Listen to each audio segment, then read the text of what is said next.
kiwerewere kuko nakuno force umuntu gushira ko stati penzi wangu Queen barasangiye ngoya kwanza jeni tunavugana n'ibintu vye na force yaje Lia weskonko wewe kama yoshero kandi gucyo acha uramenya telefone yangu simu yangu naipasua unavuja simu yangu unavuja simu yangu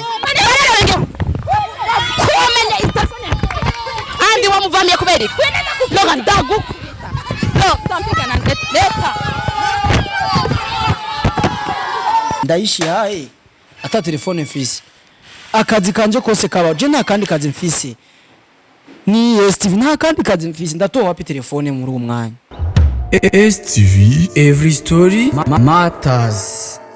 Yes STV fans murabumeze bien je meze fresh ariko kandi ngoma ntange show ntazi ningene yaje je babinzanye mu nshitsi ubunyene murabona agakinga kanje ngakariya cameraman ashatse kabereke kuko ntaki wanje ntacyo bitwaye je niyo nari nkishika sinijana no mu rugo ndanashonje bashe wahishije amamagare dusangire hariko mpuye na Lohashine yarabaye muremure dusigaye ture yari gikurikera kubu byavuyeyo mbe muracakunanye na komanda kumundohe muracakunanye komanda umwe mugufu nayo gitwegize dukundana mvuga uwundi vuga uyundi katwibandanyirize naca abasheri biyo nabibonye ko bose no ndabazi nabahabara ndabavuge bavuge ngira urukundo ndere arindi munyene tutubazo twe kwanza ndamuze ndakuramutse kujya waje no kuramutse we kutanambwa igihe wamagarika kureta micro leta kamera naje rero sikia sasa ndi mimi hapa sikuje bitwa kusalimia na ndaenda bihevye nataka mnitie Queen afanye niko na shida ya Queen waona namba yake ni vitu gani ule ni mwanamke mwenzangu nataka nifanye nini auna namba yake je ndamkeneye Queen utamwirondere ku matelefone ama mubivugana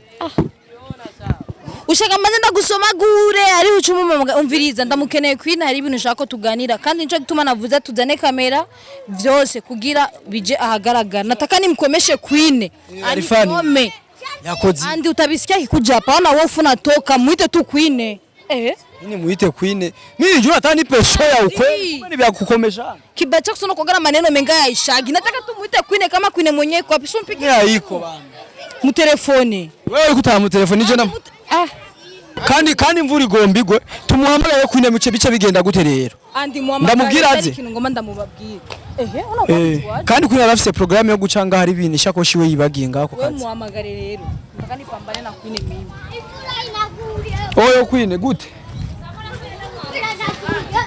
meze neza Lohashine arakurondera ngaha nimba umufitiye amafaranga ashata uwa mutu reka bitunganye Queen mambo uko wapi umviriza sitaki kujua benye umuemo maana hainusu wai tu hapa kazini kwenu kuna kitu nataka nikwambie tena wai na kuomba ukianza ile maneno yako mengi tutapambana wetu wai bana sogea kwanza basi tugongi na maasira za ku wai bana kwa sema akuje sasa hapa burama leo show akutia mahera andi nakwaga sutwa niko unatao uniumizie mtoto umviriza Queen aje kwanza ari kintu ngomba tuvugane wowe uraza kuvyumvira ngame hata kwanza nipambane naye niwe napita droite wana pita gauche sitaki kuzoana na ule mwanamke sitaki mimi naambia kama anafika afike sasa ako kasho jumi dafana agenda je ndiko ndagenda kandi imvura igomba ndiko ndigiye ende bana nipe kasho nende nikashaka yakoze ndikoma uraza kuvyumvira ngako kwanza kuje Queen kwa tuna tabia chafu cyane ndiko tabia chafu naje kuyorera mu kitanda ndio ni tabia chafu tabia chafu ni haya andi usakuni bali kasho bana nisho ndo tukoemo tuambie sasa nataka tu akuje utabisikia hapa lakini kuna mama mafuta kujikoroga na kuima kwa maana kukomesha bosi wangu unanitosha nataka tu Queen tu nimkomesha nikome Queen huyu hapa yana kuja kuna migaro wewe tamuwezi mama lao vipi karibu bana wewe Fabi1 how are you hapana show hii sasa Loha mambo nibiteshe spendi shobo utaki shobo Queen unatoka wapi mbona umalaya umekuzidi show unatoka wapi J'aime muri Louange Adoration sigauriri Louange na pentire turinjira na Maria kavasuluwani kwanza unutse kubera kena gutuza andi yakwa mimi nasikia pako show hapa siwi ni show gani Hivi Queen nikuulize kwanza hata bila salamu unakuja tuna mashobo yako nataka kubisa. Urameze neza handi wewe kuramutsa kwe cyambere warutse. Sivyo? Kuko niwo debarka ngaho kamamagara. Eda yanjye ne wamvugishe ku telefone umva. Hello. Sa unashobora kuvugana nawe hari iki? Duhuriye hasi n'injara mu rupano niyumvira n'inzara kwanza ngo pako shongo leta kamera na micro kisha unalete Queen hapa. Asikia Queen sikia. Ulikuwa unaleta urafiki wa unafiki maisha yangu. Simundu mkoga wingi aja. Queen nataka tu nikukomeshe mbele ya wafanzi wako. Wao wanakuona Queen sio vizuri umala umezidi. Aduna nipeleka mimi mpenzi. Nitakuto ndamutabira. Wala tukapigana dadangu. Tabirana binakuwa. Upo. Nge natona mugiti? Utapiga kofi ndapiga ngumi ingine upo. Magariye mwonje na ise programme yawe. Fabrice Komesha. Atazimisha kamera nini nataka nikukomesha hivi mbele ya kamera. Nakugiziki. Unataka mpenzi na umala umekuzidi na bakusha kuwa siri. Uri sio? Mani yarabinyandikiye manu ujya muntu yashize kuri stati gusa. Ninde kwanza? Shobo. Numugara nje nituvuga mani nuko telefone yanjye yazimye ubunyene. Nari kukwereka nani kintu twandikirana na chatari nyene yashize. Watangwe kumwandikira ariko urabizi. Unamwandikira unataka nini kuvuga ati dukarziba. Bijya kuvuga ati ngo dukorane kwa mimi. Satangiye kuno. Andi sitaki. Kuna akili kweli wewe. Una mwanamke? Mimi fuyo sipenda angoya. Mimi natani jende. Abibone bandanya kamera. Hama njewe. Na akili. Wewe unajua kama ni mpenzi wangu, mpenzi wa rafiki yako unamwandikia unataka nini? Kama itamu batumike kipindi. Huyo kipindi gani? Kipindi cha kuandikiana mabebi mabitu gani? Mwandikiaga hivyo. Umubeshe ruvuga ivyutse. Usema hauna akili. Bitore mu kichwa bingine. Hauna akili. Usione nimekuheshimu dada. Usione nimekuheshimu. Loha urisi. Una heshima. Umeniheshimu gutu uri kuranuka. Uranyumvira. Ulikuya kumwambia, kumuelewesha, kumutukana. Kumkomesha. Sio hata kumuelewesha wala nini kwa bwana yangu. Sio vizuri. Nanzi manyenje nituvugana. Mani yabibonye nshize kuri stati tu. Uru alikutateaje ku stati? Nubutu mnukushira kuri stati. Hapo ico gishesha ni kirafisi shobo aho. Ngoja sasa nikwambie andi, huyu mwanamke wako ndo ana shobo mbaya. Yaani msiani mbona yeye amtaka ku stati?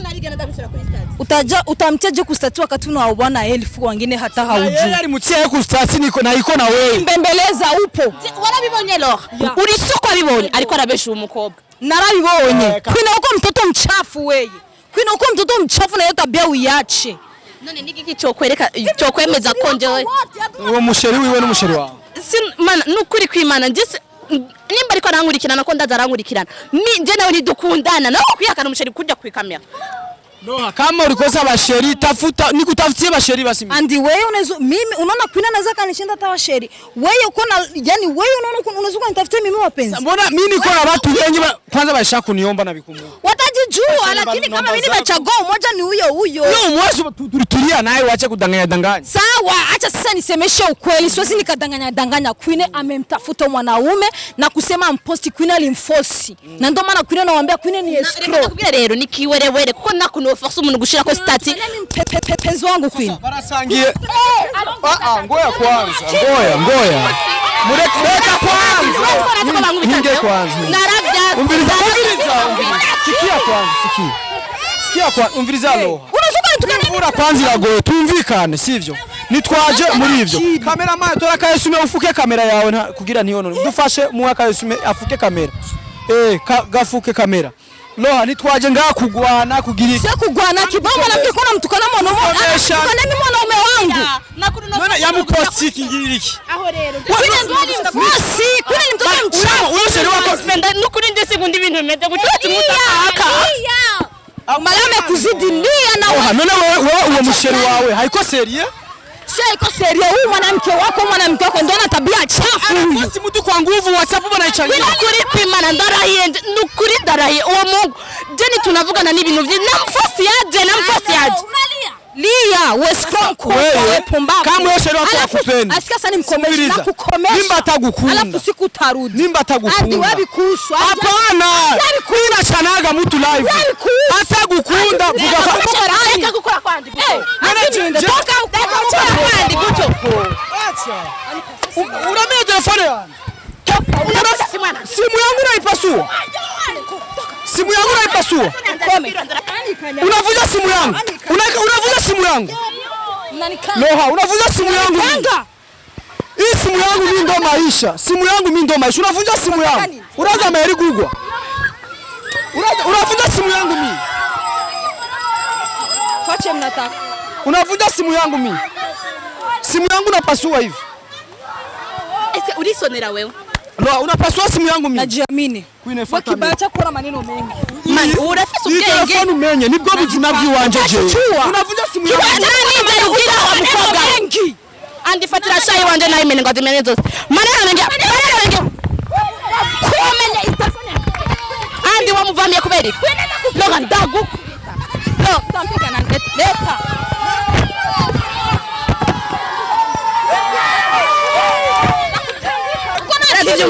Nipishe huko. Ingo changa ugie helo.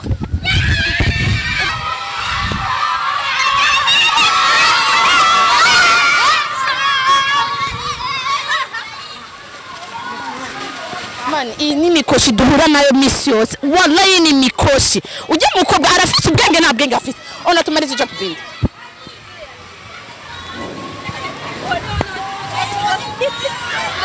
Vraiment andari hewe cameraman. Baki na washa kamera hivyo hivyo. Andari hewe. Iko hapo ndani. Ndio tuingie. Mana ndi njoo. Mana wengine yakiji telefone yiwe ndago. Andi twicarane shuru. Twicarane ndagufata. Si? Na simu yangu si banaifanya. None wengo guha chamba ho gute. Je nukuri kwimana kubera ubone ko tatuniyagirije. Je ejuja muhungu nzomutana. Umwibarize wenyine.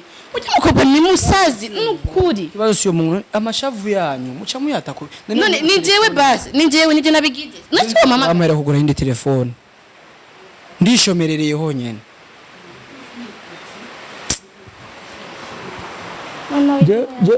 Je mu buzima. Otuma nkorera irindi kosa ryose ribaho. Telefone yanjye nibwo buzima bwanje jewe. Nibwo buzima bwanje kuko nta kintu kimwe na kimwe nokora ntafise telefone. Nta na kimwe. Iyi telefone ndayitunze imyaka hafi 2. No kugura yindi vyarananiye. Je vraiment yanyagirije ator. Ujya mukoga kuba nimba hari ibintu yari yinywe c'est pas moi c'est sûr sinjewe nukuri kwimana. Sinjewe nje bijya navyo nzi je no kubera ndabemeze nje nzomuhamagara unyampungu ariko aranyagiriza. Nawe nje nukuri kwimana. Nyine turavugana bisanzwe. Nkubu tureke kubeshana. Telefone yawe nimba mufisi ivyo mupfa kirazira ko muca muza mutisha kandi je sije namurondeye kandi habaye mu kumwubaha. Andi nataka iki na iki sawa. Mimi namuheshimia kamera nichapa nukuri kwimana hari ibindi bintu utata kamera ibintu biri inyicire ibintu bidafite nico kimana yaje kujya we nuko utazi ngene yaje aranda je ndishitse nawe yururutse nimba ari bajaje. Andi akanipa yambia akanisalimia fresh dukore content. Sasa content na kwa kutupaswa simu yangu. Nene ngubu je chamba huko. Mwe mwibaza ko je no chamba huko telefone yanje yamenetse. Mujya mukobwa nyine ngira ngo azoyiri handad. Na mara ifiti. Iyo umuntu yitonze kubika umuntu wese ashaka kumuhonyora ku mutwe. Nene ngubu je telefone yanje muvugisha uko ngiye kubaho gute. Simu ya mutu simu telefone ibumba majana ugahonyora uko. Mbegi yakoresha we ntiyamugoye kugura cyangwa atayifise yokora akazi harakazi yokora atayifise. Je nzokora gute ata telefone fise. Telefone yanje nibwo buzima nabijya bintu yakora avuga na sans bifise nawe bifise bifatiwe nje uwo mugabo we nawe ndi je nko bisanzwe. Je yo nshavuye nshavura nabi. Nshavura nabi rero iyo nshavuje ikintu cya mbere kenshi ngomba gukora ndakunze kwirinda umuntu ariko aranshavuza. Just imagine je sindakubesha sinanzi ko ari umuntu yakumeneye telefone nawe turagenda man. Mbega wewe wibaza ko hajya mvuza ati nshavure jewe umeneye telefone nzi yuko uhagarikije ubuzima bwanje sinzi ngo nzore nkindi telefone ryari. Sivyo uca wibaza ko je telefone nzoca mbaho gutata telefone fise. Ndamweretse ishavu kurujya mwenye waza ko no mukora iki. Nokora ivyo ntokoze hajya abantu nibo badutuma dukora ivyo tutokoze. Mimi ndaishi haye ata telefone mfise. Akazi kanje kose kaba je nta kandi kazi mfise. ni Steve nta kandi kazi mfise ndatoha wapi telefone muri uwo mwanya. Ikimbabaje nuko yaje umva yamenye telefone yawe ku bintu jewe umva bitagira mesos akaza akanuka nka bintu jewe majindi ona Fabrice simisha kamera jewe sinkunda kwerekana jewe wondi w'imbere ya kamera mbabare ndire mbere ya kamera ariko ndababaye cyane ni kuri sino kubesha kandi ariko ndigira jewe mfise ivyo ngomba kwigira mu vy'akazi kanje.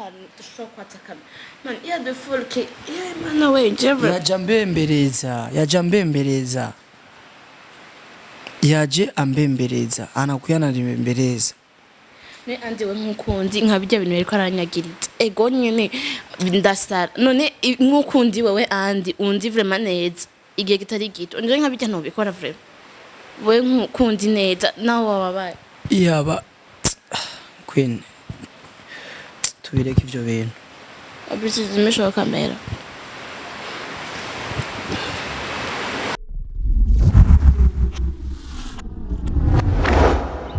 STV, every story matters.